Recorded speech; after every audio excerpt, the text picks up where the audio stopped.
Hello mes précieux, la pêche. Confinement oblige, la barbe, les cheveux. Alors aujourd'hui, je voulais vous parler de quelque chose qui me tient à cœur, en fait, qui me brise le cœur et que je voulais partager avec vous. C'est subjectif, ça n'engage que moi. J'ai remarqué certaines choses qui me font mal.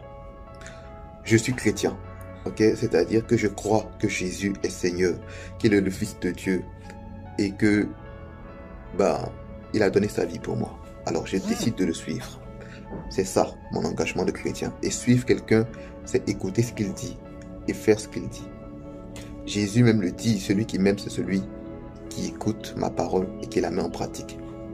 Malheureusement, aujourd'hui, nous sommes nombreux à être chrétiens, mais à ne rien faire de ce que Dieu demande de faire.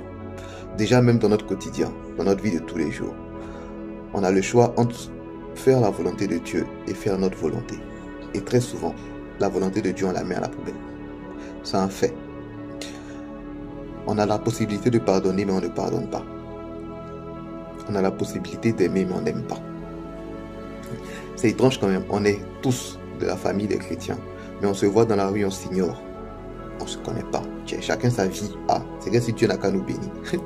Les dimanches, on est là en train de prier, on prie ensemble. La paix du Christ, on se salue, on ne se regarde même pas. On n'est pas des frères. On ne se comporte pas comme des frères. Vous voyez ce que veut dire? L'amour, là, c'est comme un tableau dans nos maisons. Ce n'est pas une réalité. On ne s'aime pas vraiment. On ne s'aime pas nous-mêmes. On ne peut pas aimer les autres. Vous voyez? Entre nous-mêmes, là, on se néglige. Ce n'est pas les autres qu'on va aimer. Quand Dieu dit aime ton ennemi, là, c'est une réalité dans la vie de qui? On ne s'aime pas. On ne peut pas aimer nos ennemis.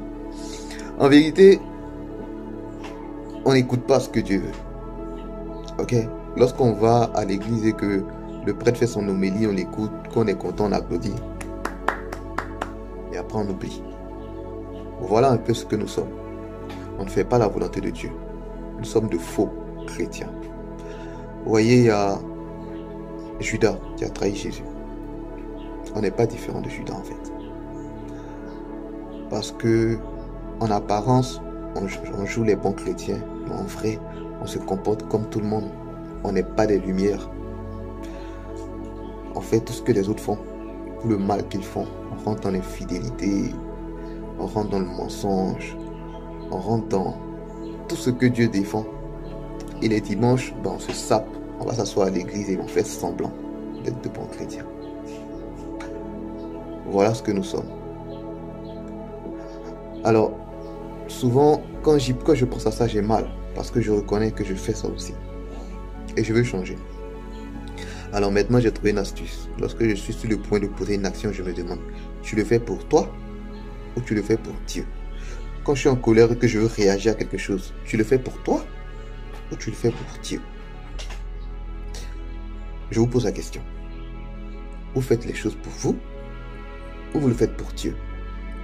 La réponse vous permettra de savoir si effectivement vous êtes de bons chrétiens ou de faux chrétiens. Stay God.